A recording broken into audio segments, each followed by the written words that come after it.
Hello, team. This is Rihanna Hansen with SPED 5100. I'm excited to present my landmark case brief to you guys. I chose to do the 1988 Honig v. Doe Supreme Court case, and this is a whopper of a case, and it raises a lot of really interesting ethical and I'd even say emotional questions when it comes to discipline, disability, and due process. There's a lot to unpack here, so let's get into it. So Honig v. Doe is a landmark 1988 Supreme Court case that really transformed how schools discipline students with disabilities. So, at the heart of this case and at the heart of this screen is the stay put provision, which means that it's a safeguard that prevents prevents schools from changing a student's placement during disputes without parental consent or court order. So what that means is, let's say that the school and a parent have a disagreement about placement for their child. Essentially, while they're working that out via IEP meetings or via due process, etc., the student would stay in the placement that they're in. Okay.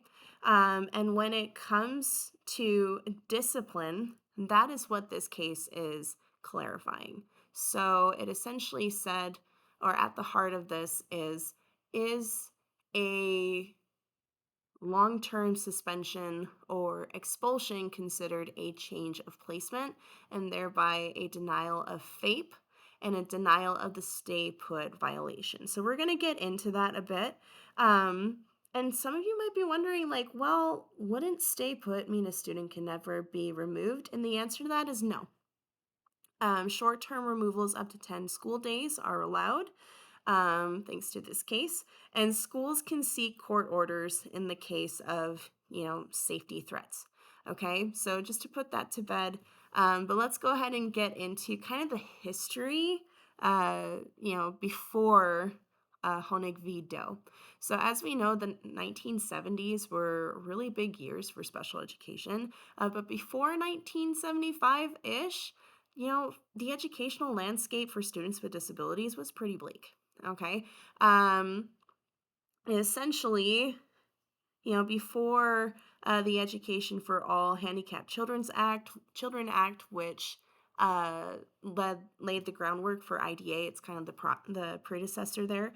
Over 1 million students with disabilities were excluded entirely from public education. So this meant that schools could expel or suspend without due process. And unfortunately, parents had no legal avenues really for challenging any discipline decisions that they thought were discriminatory.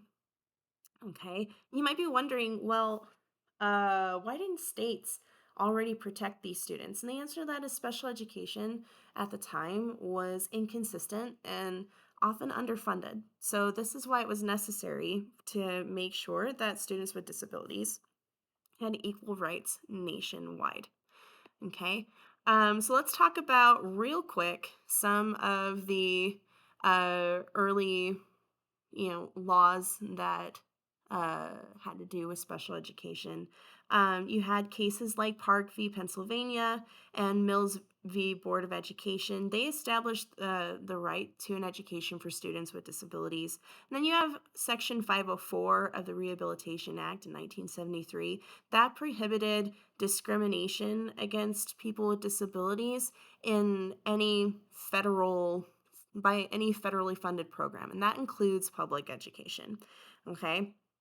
And then in 1975, we have the predecessor to IDA, the Education for All Handicapped Children Act, that guaranteed things like FAPE, so free and appropriate public education. That's where we get IEPs, procedural safeguards, and the heart of this case, the stay put provision.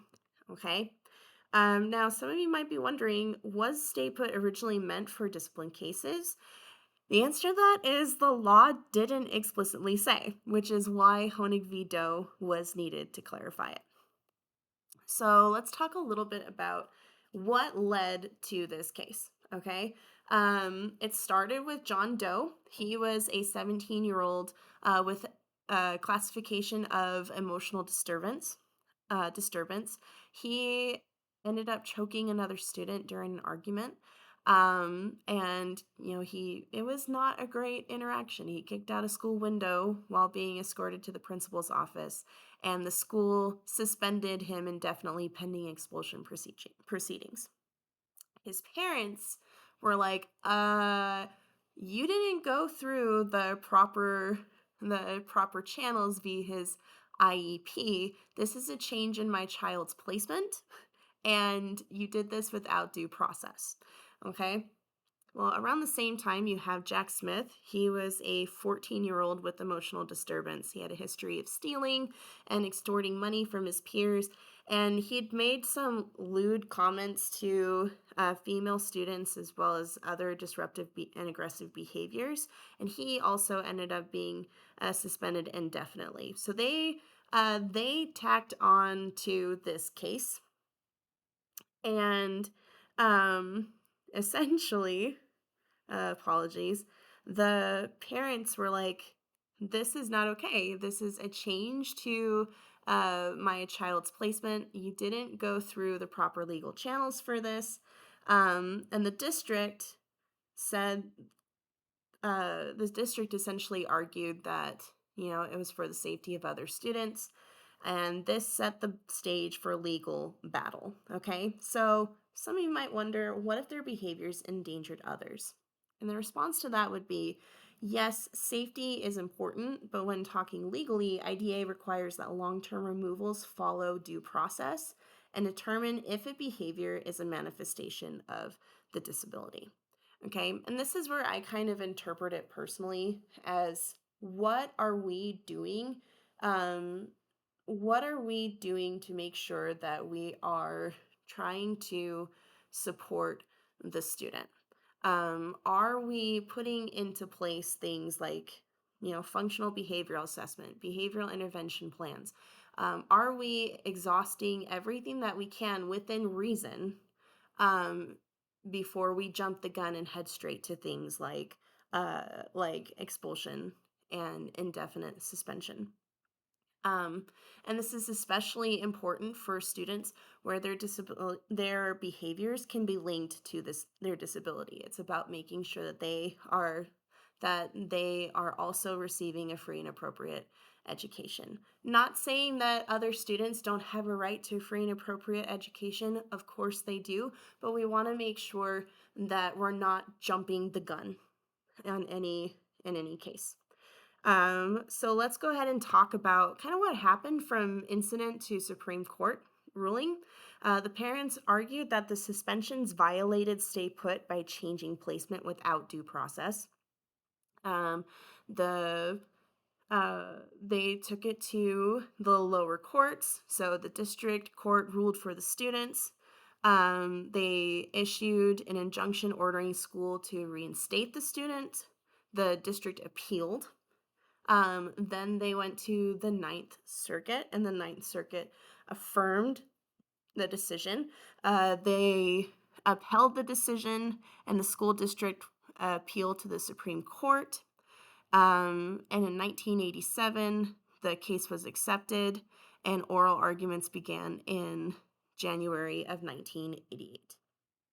So, some of you guys might be wondering, well, could the district have handled this without court? And the answer is yes. They could have done that by holding an expedited IEP meeting. They could have sought a court injunction if needed. So let's say that, things were especially aggressive and it was needed. Maybe there was a court order that could have been used, or they could have used temporary alternative placements, but that didn't happen. They went straight to indefinite suspension pending expulsion proceedings. So that kind of leads to the central legal question of this case, which is, can schools unilaterally suspend or expel a student with a disability for disability-related misconduct before completing due process? So the court had to decide if schools can suspend or expel a student for disability-related misconduct before due process is complete. The district argued for a dangerousness exception, and the parents argued that the law contains no such exception. So there are good arguments on both sides.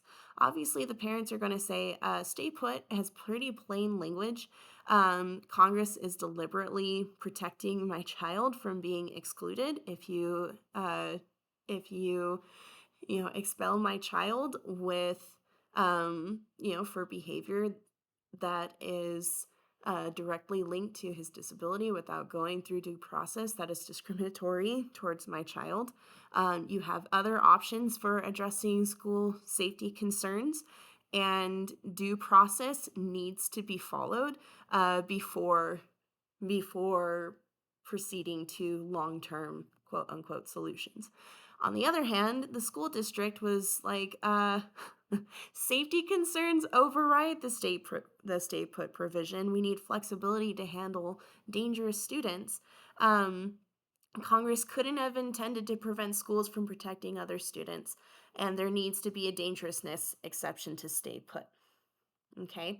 So let's talk a little bit about, well, you guys might be wondering, shouldn't safety overwrite stay put? And that's a really good, a really valid question to have.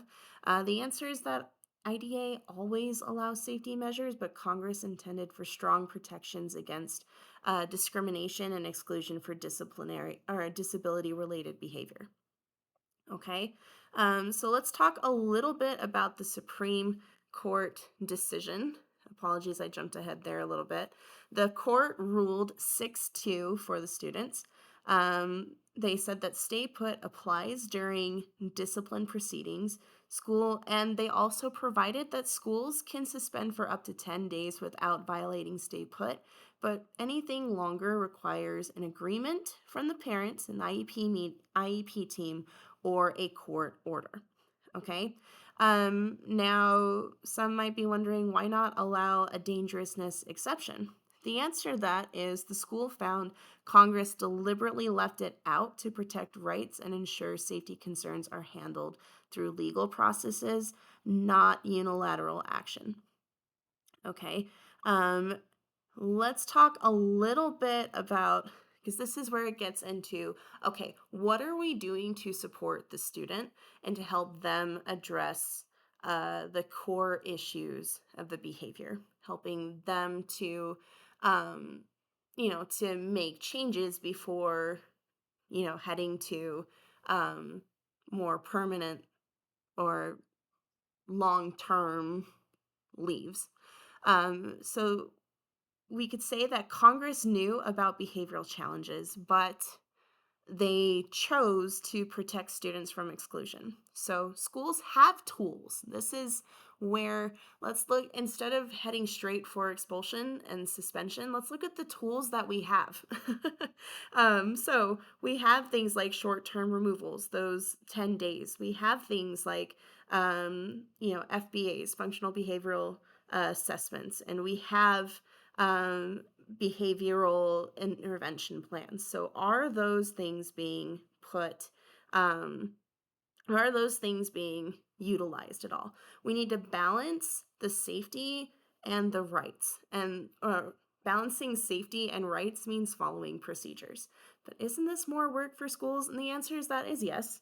But it prevents civil rights violations, and ultimately it prevents costly litigation, and the hope is that it promotes more long-term positive outcomes for everyone involved. um, so let's talk a little bit about the legal and policy impact. Honig strengthened stay put, and it influenced IDA amendments in 1997 and 2004, which led to the manifestation determination process. Now, you might be wondering what that is. And you know what? I'm going to be honest with you. I was kind of wondering what that is too. So I looked a little bit more into it. And a manifestation determination review is essentially supposed to determine if a student's behavior resulted in disciplinary action, like suspension or expulsion. Was it a direct result of their disability? Okay. And this happens when a student with an IEP or 504 plan is facing a disciplinary action that could lead to a change in placement, like suspension for more than 10 school days or a series of suspensions that add up to more than 10 school days. So, what happens is the IEP team reviews the student's IEPs. They look at behavioral intervention plans and other relevant information. They're essentially trying to figure out, okay, is this behavior a direct result from the disability, or is it being caused by something else? Okay. And there are a few different outcomes that could happen. If the behavior is deemed a manifestation of a disability, the school must not change the student's placement. They need to develop or modify the student's IEP or BIP, and they would continue to provide services to the student as outlined in their IEP. Okay, so that's manifestation determination. We're going to talk a little bit more about, um, the Honig legacy. Okay, so we've kind of covered it a little bit already. We have the 10-day rule, which is where schools may suspend students with disabilities for up to 10 consecutive school days without special procedures. We've already covered manifestation determination. So this is required for removals that exceed 10 days, because we need to figure out, okay, is this behavior caused by disability or something else? Okay. And then something that I found particularly interesting is the interim alternative educational settings, or IAES. So, the purpose of an interim alternative setting is to provide a temporary appropriate educational setting while addressing the behavior that led to the removal. Okay, so these settings can typically last up to 45 school days. And as far as services go, interim alternative settings must provide the services and modifications as outlined in the student's IEP, and that includes addressing the behavior that led to the placement. So, for example, this could include alternative schools, it could include virtual learning platforms, or other settings as agreed on by the IEP team. And um, it's essentially supposed to make sure that parents are involved in the decision process. Okay. So I'm sorry, I'm just looking at my notes a little bit more here. Okay. So essentially, parents need to be involved in the decision making process, and they have the right to dispute the placement through due process. Okay. So this is why behavioral support is so important. We can do that through. Functional behavioral assessments and behavioral intervention plans. They're often developed or reviewed as part of the interim alternative settings. Um, and it's supposed to address the behavior that led to the removal. Now, let's say that parents disagree with this placement, they can file for due process to challenge the decision. So, if a student with an IEP is removed from their regular classroom, for example, for bringing a weapon to school, the IEP team can then determine, okay, what would be an appropriate interim alternative setting, um, like an alternative school, and where can they go so that we can allow the student to continue their education while addressing this behavior. Okay, so let's talk a little bit more about um, some of the broader lessons from Honig v. Doe. Okay, so some of the broader lessons that we learned from Honig v. Doe, we learn um, that protecting students' rights and maintaining, safety aren't mutually exclusive. The key is to be proactive, okay? And we do that by anticipating behaviors, So trying to figure out what is happening, the ABCs, what is happening before the behaviors, what's happening during the behaviors, and what's happening after. We're trying to figure out what supports we can give to address those behaviors and help resolve the issues at their core. And we're making sure that we're following the legal processes in place. So, this case is a reminder that in special education, discipline is not just a school policy issue, it's a civil rights issue. And some might ask, but what if a student's behavior puts others at serious risk? This is where we say IDA follows emergency removals, but only for very short durations. That's generally up to 10 school days, unless the school gets a court order. So the law prioritizes finding safe, educationally appropriate alternatives instead of exclusion. So, making sure that the student is still able to receive a free and appropriate public education without being excluded, and that we're going through all the proper legal channels and supports before resorting to a more quote unquote permanent solution. Okay. But what if parents refuse to cooperate with proactive planning? That's legitimate. And that's where paper trail is really important. Schools still have a legal duty to provide a free and appropriate education. And that's where documentation of attempted collaboration and making sure that we're off doing things like offering multiple meetings and involving the IEP team as much as possible is really important for showing compliance. Okay, so let's take one last look at before and after. So this chart that I have up on the screen shows how Honig v. Doe clarified and expanded protections already in the EAHCA, which later became IDA. So before the case, districts often interpreted the stay put clause pretty loosely, and they removed students for extended periods under the label of discipline. So after this case, the Supreme Court made it clear if behavior is related to the disability, long-term removal without due process violates the law. Okay? So does this mean that schools can't discipline students with disabilities at all? The answer is schools can discipline, but the methods must be legally compliant. So, short term removals are allowed, but long term changes in placement require due process and a manifestation determination.